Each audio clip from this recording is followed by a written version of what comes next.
Assalamualaikum warahmatullahi wabarakatuh. Jumpa lagi pada pembahasan kimia. Kali ini kita akan belajar apa itu reaksi pembatas. Minggu yang lalu, kamu telah mengenal konsep mol, juga persamaan reaksi, dan hubungan konsep mol dan persamaan reaksi. Di dalam reaktan, di persamaan reaksi, salah satunya ada yang bertindak sebagai reaksi pembatas. Apa itu reaksi pembatas? Kita saksikan dulu simulasi berikut ini. Nanti kamu lakukan di rumah. Kemudian kamu lihat apa hubungan antara jumlah reaksi pembatas dengan produk. Nah, kita masuk pada simulasi PET Colorado yang menggambarkan hubungan antara reaktan, produk, dan zat berlebih. Diibaratkan kita sedang membuat sandwich. Siapa yang tidak kenal sandwich, roti isi? Sering kan kamu membuatnya di rumah? Ayo kita coba membuatnya. Misalkan, satu buah sandwich terdiri dari 2 buah roti dan 1 keju. Dengan stok di rumah kamu punya 6 buah roti dan 2 buah keju. Nah, dari bahan-bahan ini, kamu hanya bisa membuat 2 buah sandwich dan tersisa 2 buah roti. Mengapa 2 buah roti ini tidak bisa membuat sandwich lagi? Karena kejunya habis. Di sini, kalau diibaratkan sebagai persamaan reaksi, keju adalah reaksi pembatas. Karena setelah habis, dia tidak bisa reaksi itu berjalan lagi. Berikutnya, kalau di rumah kamu punya 4 buah roti dan 3 buah keju, maka kamu juga hanya bisa membuat 2 sandwich. Di sini keju tersisa. Keju tidak bisa dipakai lagi karena rotinya habis. Pada kasus ini, di persamaan reaksi, roti dikatakan sebagai reaksi pembatas. Berikutnya, kamu bisa custom lagi. Misalkan sebuah sandwich terdiri dari 2 buah roti, 1 buah daging, dan 1 buah keju.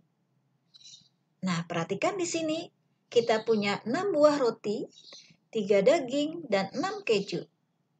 Maka, kita hanya bisa membuat 3 sandwich. Kejunya berlebih. Perhatikan, reaksi pembatas kalau di persamaan reaksi bisa berupa roti atau daging. Jangan keju, karena keju berlebih. Jadi suatu yang berlebih bukanlah reaksi pembatas. Ketika roti habis atau daging habis, reaksi ini berhenti.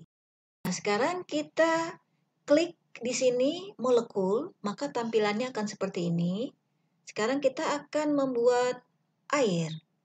Membuat 2 molekul air terdiri dari 2 molekul hidrogen dan 1 molekul oksigen. Perhatikan, kalau kita punya 5 molekul hidrogen dan 2 molekul oksigen. Perhatikan, air yang diperoleh adalah 4 dan tersisa 1 molekul hidrogen. Di sini, molekul oksigen adalah sebagai reaksi pembatas. Karena ketika oksigen itu habis, hidrogen yang berlebih ini tidak bisa bereaksi lagi. Berikutnya, kalau kita punya 4 molekul hidrogen dan 3 molekul air, maka kita juga memperoleh 4 molekul air. Perhatikan, oksigen berlebih 1 molekul. Nah, ketika oksigen berlebih, maka reaksi pembatasnya adalah hidrogen. Begitu hidrogen habis, oksigen yang tersisa tidak dapat bereaksi kembali. Kemudian kamu bisa membuat dengan amonia. Amonia, 2 molekul amonia dapat dibentuk dari 1 molekul nitrogen dan 3 molekul hidrogen. Kamu bisa membuat di sini misalkan ada 4 molekul nitrogen dan ada 6 molekul hidrogen. maka kita akan bisa menghasilkan 4 molekul amonia. Di sini, nitrogen tersisa 2 molekul tidak dapat bereaksi kembali. Dari kasus ini, manakah yang disebut dengan reaksi pembatasnya? Nah, sekarang kamu sudah bisa menjawabnya. Nah, dari hasil coba-coba kamu dalam simulasi tadi, kamu sudah bisa menjawab pertanyaan, apa itu reaksi pembatas? Reaksi pembatas adalah reaksi yang habis bereaksi. Ketika adanya reaksi pembatas, berarti ada reaksi lain yang tidak habis bereaksi atau reaksi berlebih. Jumlah reaksi pembatas menentukan seberapa banyak jumlah zat hasil reaksi. Sehingga dalam melakukan perhitungan pada reaksi kimia, kita harus menentukan terlebih dulu reaksi pembatas pada reaksi tersebut. Nah, di aplikasi Pet Color tadi, ada pembuatan amonia atau NH3. Coba kamu setel di mana jumlah molekul hidrogennya 3, 4, 9, dan 13. Sedangkan nitrogennya 1, 1, 4, dan 4. Silakan diisi berapa NH3 yang terbentuk. Kalau di tabel ini kita ibaratkan dengan liter, tidak masalah. Kemudian kamu tentukan mana reaksi pembatasnya di setiap langkah.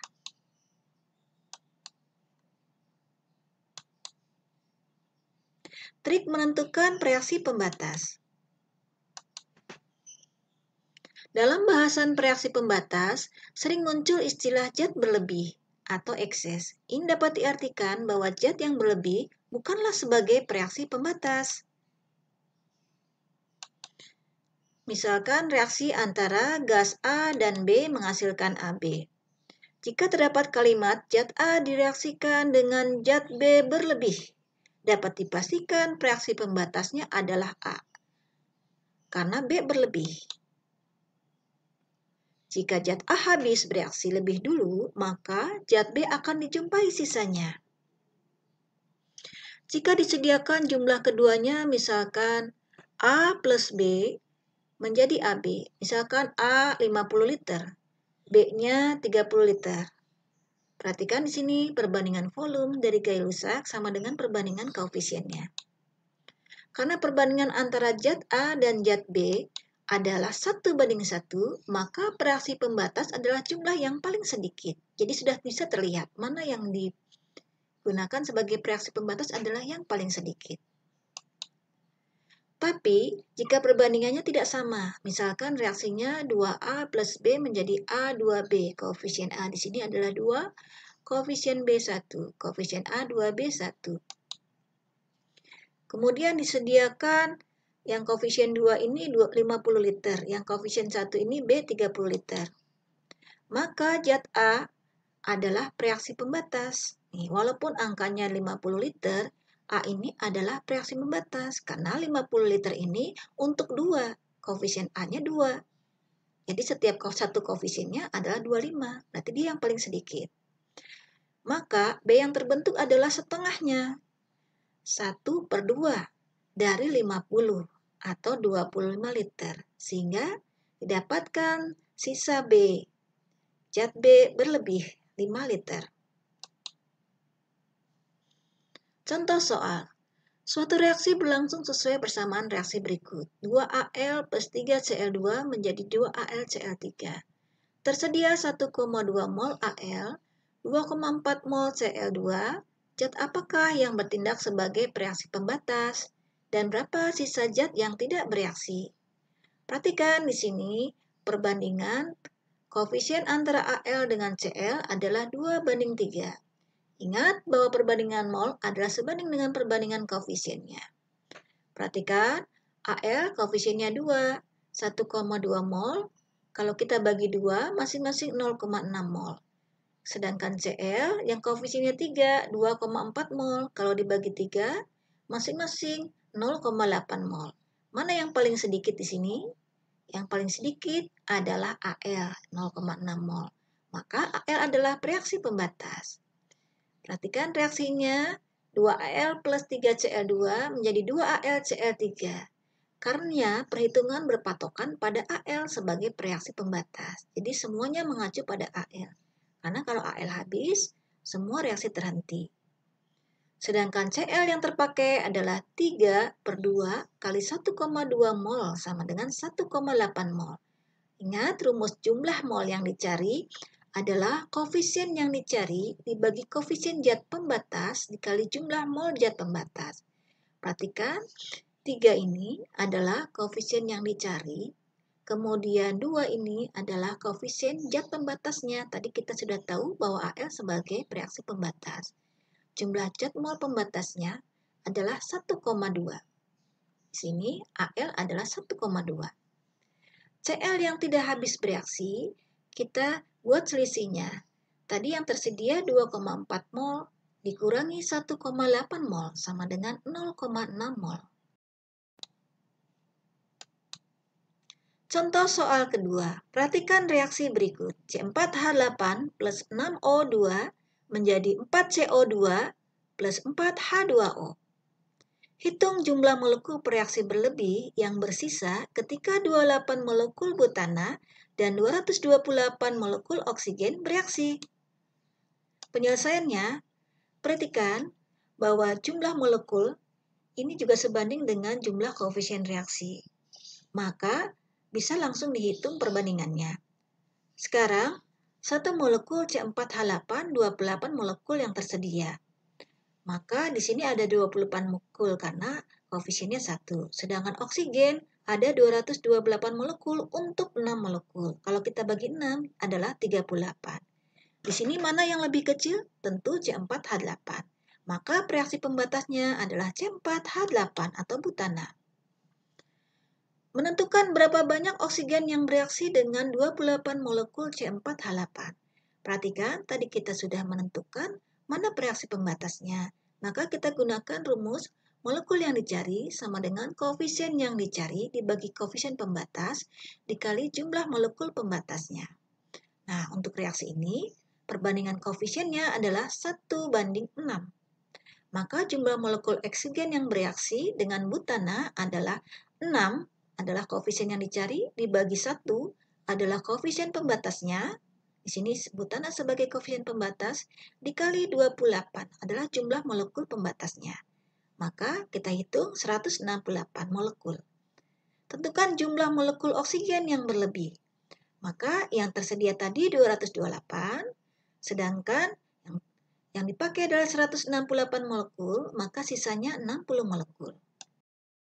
Contoh soal berikutnya adalah berapa kilogram besi dapat dihasilkan jika 7 kg Fe2O3 direaksikan dengan 3 kg CO sesuai reaksi ini.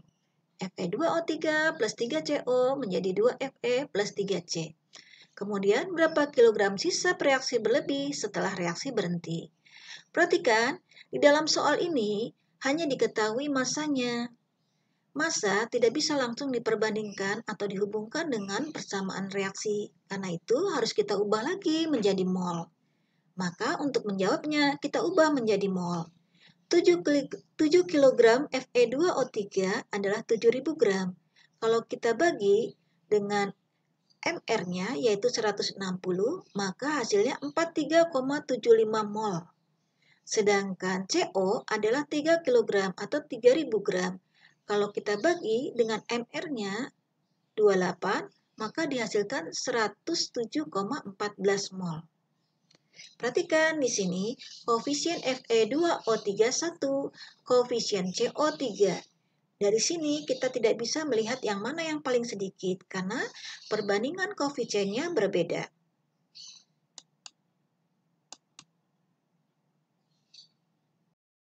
Untuk mengetahui mana reaksi pembatasnya, kita harus melihat angka koefisiennya. Angka koefisien Fe2O3 ini adalah 1. Maka 43,75 mol yang tadi, itu kita bagi menjadi 1 mol 43,75. Sedangkan 107,14 mol yang tadi diperoleh dari CO adalah untuk 3 angka koefisien. Maka harus kita bagi menjadi 3. Hasilnya 35,71. Keduanya, ini mana yang paling sedikit? Yang paling sedikit adalah CO. Maka CO adalah reaksi pembatas. Nah, lihatlah perbandingan koefisien antara CO dengan Fe, 3:2. Maka jumlah Fe yang dihasilkan adalah 2/3 kali 107,14 mol. Perhatikan, di sini kita berpatokan pada CO sebagai reaksi pembatas.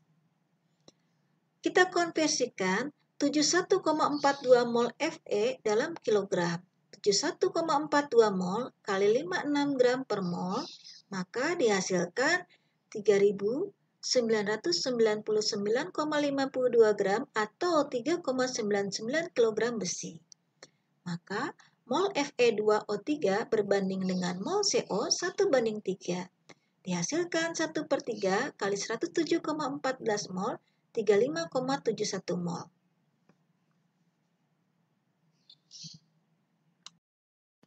Nah, setelah kamu mempelajari contoh soal yang tadi dibahas, mari kita berlatih untuk menyelesaikan persoalan stoikiometri yang menyangkut reaksi pembatas. Terima kasih, semoga bermanfaat. Assalamualaikum warahmatullahi wabarakatuh. Sampai jumpa pada pembahasan berikutnya.